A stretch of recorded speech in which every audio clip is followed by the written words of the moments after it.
Tenga listo el tinto que ya llegan los huevos, revueltos con las implicaciones para la política de paz total, la designación de Salvatore Mancuso como gestor de paz. Desde la redacción de La Silla Vacía, soy Tatiana Duque. Es martes 25 de julio.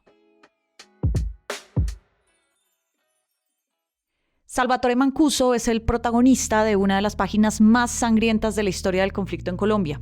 Como jefe paramilitar, ordenó y lideró miles de asesinatos, torturas, desapariciones, tomas, violaciones y secuestros. Desde 2008 está en Estados Unidos condenado por narcotráfico. Aunque dice que quiere aportar a la verdad, su intención es quedar en libertad cuando lo extraditen a Colombia, algo que hace algunas horas detuvo una sentencia de la Sala de Justicia y Paz de Bogotá. Ser gestor de paz no le va a dar amnistía ni indulto por los crímenes que cometió, pero para el presidente Gustavo Petro su figura le puede servir para culminar un proceso de desmovilización que, dice el mandatario, está inconcluso. Hoy hablaremos de qué ha significado Mancuso en la evolución del conflicto, su influencia actual y qué tan viable es la figura de gestor de paz. Para hablar del tema invité a Marta Ruiz, periodista, columnista en La Silla Vacía y excomisionada de la Comisión de la Verdad. Marta, un honor que pases por acá. Bueno, muchas gracias y estoy aquí para ayudar en lo que pueda a entender todas estas situaciones tan difíciles. Ponnos en contexto de quién y qué significa Salvatore Mancuso para la historia del conflicto paramilitar en el país. Él fue un hombre ganadero que comenzó a vincularse a un conflicto armado como informante y parte, digamos, de ser como colaborador del ejército, y a partir de esa colaboración con el ejército se convirtió más adelante en jefe paramilitar, muy importante en el vínculo entre esas estructuras armadas y el empresariado y la clase política, como una manera de debilitar la presencia de la guerrilla a partir, digamos, del ataque a las bases sociales de las insurgencias. Ellos después crean o evoluciona ese proyecto y se nacionaliza a través de las AUC. Y bueno, Salvatore Mancuso fue un jefe militar y sobre todo político de estas estructuras muy importante en la costa caribe y en Antioquia. ¿Existen antecedentes de gestorías de paz o vocerías de paz para exintegrantes de grupos armados que ya no existen en el papel? Si bien no existen las AUC, y eso es cierto, en términos estrictos la parte jurídica no ha terminado. Es cierto que incluso se ha prolongado más de lo debido y ha tenido muchas dificultades en uno decir que tenga un cierre, o los dirigentes y muchos mandos medios, en fin, de las AUC que dejaron armas en el 2005, en el 2006 o antes del 2005, son personas que todavía están compareciendo ante la justicia sin lograr tener ya unas condenas definitivas o, digamos, finales, y eso ha hecho muy tortuoso ese proceso. Más o menos un 20% de los excombatientes de las AUC han sido asesinados. Eso es poco dicho y poco visible. Muchos de los proyectos de esos muchachos que dejaron las armas fracasaron. Muchos de esos mandos medios se reciclaron. Entonces uno, no sé si llega un día donde uno pueda decir, terminó el proceso de paz. Entonces yo creo que Petro se ubica un poco en esa zona, en esa ambigüedad, y dice, este proceso yo lo declaro inconcluso y nombro como vocero o como gestor de paz a Mancuso. ¿Cómo lees que Mancuso puede ayudar en esa labor de finiquitar este proceso? ¿Tiene incidencia todavía en los grupos que surgieron después de la desmovilización de los paramilitares? Yo no creo que los grupos armados que hoy operan sean la misma gente que estaba.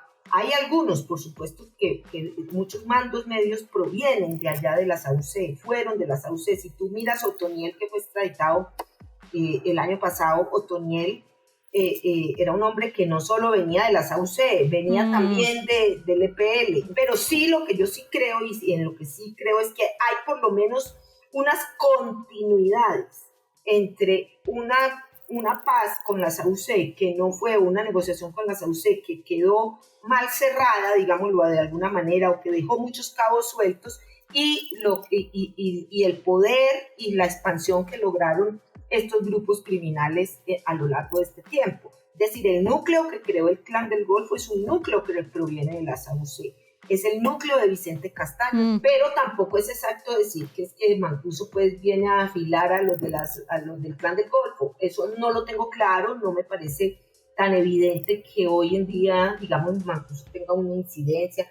Yo creo que alguna incidencia debe tener porque realmente el núcleo fundamental del Clan del Golfo está en Urabá, Córdoba y el Caribe, donde las redes políticas y de apoyo social y económico a la SAUC estuvieron muy vinculadas a Salvatore Mancuso. Creo que eso está por verse realmente qué tanto influye Mancuso en estos grupos. El paramilitarismo, tal y como fue concebido y fue ejecutado por Mancuso, o sea, esta bisagra entre paramilitares, ejército y políticos, ¿sigue existiendo? ¿Cómo se ha venido transformando?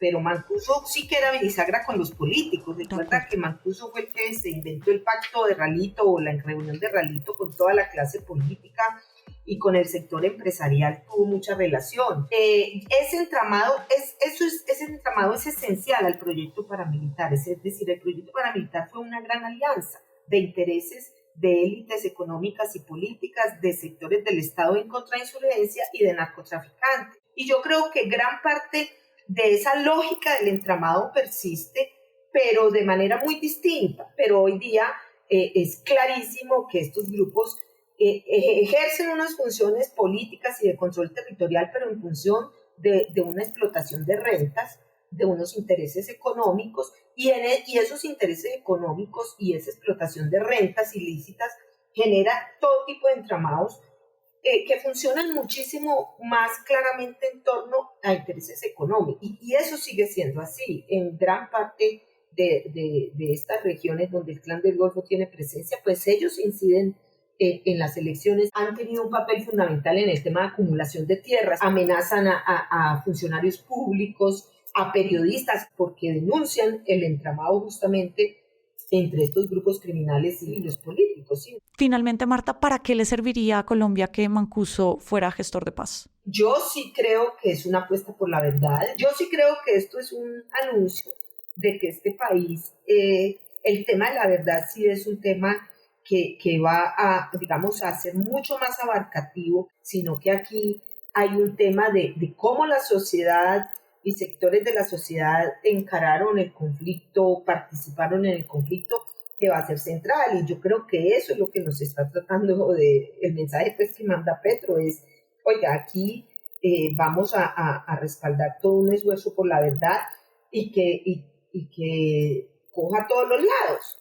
Pero yo sí creo que si se hace con mucho rigor y con una estrategia seria, pues es la posibilidad realmente de juntar todas las piezas del rompecabezas de la guerra.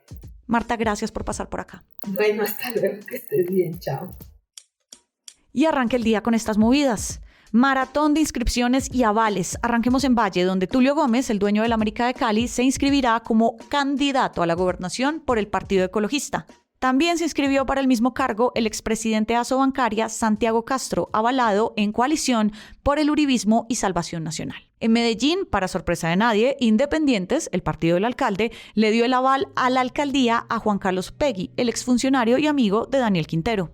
En Bogotá se inscribió por firmas el exministro de Defensa Diego Molano y vuelve el agarrón entre los verdes porque por sentencia judicial tendrían que darle el aval a la alcaldía al concejal Luis Carlos Leal. En 4 días se cierran las inscripciones de candidatos a las regionales y arranca oficialmente la campaña Octubre. Así que atentas a lasillavacía.com, a las redes y al en vivo para toda la información. Y por acá cada mañana estará listo su desayuno político favorito. Con la producción de Diego Quintero y de Sergio García, yo soy Tatiana Duque. Nos escuchamos mañana.